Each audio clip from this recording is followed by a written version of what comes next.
ফাতেমার চোখের মধ্যে পানি ঝরতেছে। নবী জিজ্ঞেস করে, ফাতেমা রে, কেন এইভাবে কান্দো? আমার নাতিরা কই? দুই নাতি না দেখলে আমার শান্তি লাগে না।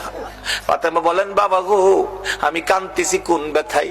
ঘরের পিছনে যাইয়া দেখেন গো বাবা, আজকে 3টা দিন পার হয়ে গেল, আমি ফাতেমার চুলায় আগুন জ্বলে না।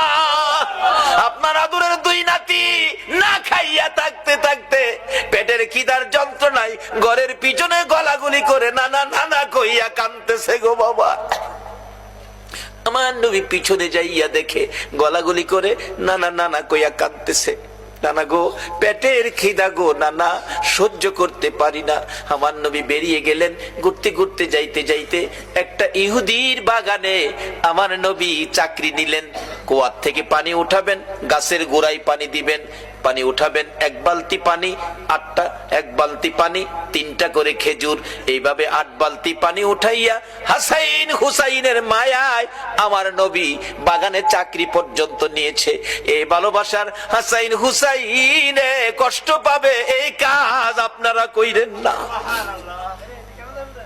আমার নবী 8 বালতি পানি উঠাইয়া 9 বালতি পানি বুড়াইয়া টান দিলে রশি ছিঁড়ে বালতি কুয়ার ভিতরে পড়ে গেছে।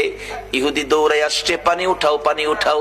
রশি ছিঁড়ে বালতি পড়ে গেছে, কি দিয়ে উঠাবো? ছিঁড়ে গেছে। হ্যাঁ না, তুমি ছিঁড়ে ফেলছো?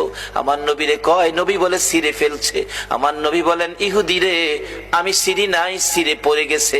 এই পর্যায়ে 1 কথা 2 কথা রাগ হইয়া নিষ্ঠুর ইহুদি, যেই নবীর চেহারায় জীবনে কোনদিন মশা মাছি বসে না, আমার নবীর গাল মুবারকে ইহুদি থাপ্পড় লাগাইয়া দিছে।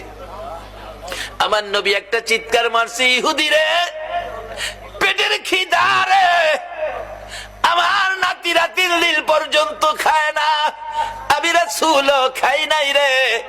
3 দিন না খাইয়া গালের গোশত শুকাইয়া গেছে রে ইহুদি, আমার গালে থাপ্পড় দিছস, বল তোর হাতে ব্যথা পাইছস নি? ইহুদি বলেন, কার গায়ে হাত তুললাম গো?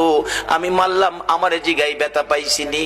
আমার নবী ডাকে, এরে ইহুদি, আমার 8 বালতি পানির বিনিময় 24টা খেজুর দিবি? হ দেব, দে। আমার হাসাইন আর হুসাইন কান্দে পেটের খিদায়। 24 খেজুর লইয়া নবী রওনা হলেন, চলে যাবেন নাতিদের খাওয়ানোর জন্য। আমার আল্লাহ কয়, জিবরাইল রে, আমার বন্ধুর কানে খবর দে, বন্ধু যেন কুয়ার ভিতর থেকে বালতি উঠাইয়া দিয়ে আসে। জিবরাইল ডাকে, হুজুর যাইতেছেন গা? হ। বালতি উঠাইবো কে? বালতি তো কুয়ার ভিতরে সিরা পড়ছে, কিভাবে উঠাবো? কিছু তো নাই, উঠাবো কি দিয়া? জিবরাইলকে, হুজুর কিছু লাগে না, যেখানে রাহমাতাল লিল আলামিন আছে এখানে কিছুই লাগে না, আপনি কুয়ার ভিতরে হাত দিয়া বালতিরে ডাক দেন। সুবহানাল্লাহ, আসতে কইলেন? পৃথিবীর এমন কোন শক্তি আছে এই মৃত বালতি ডাক দিলে হাত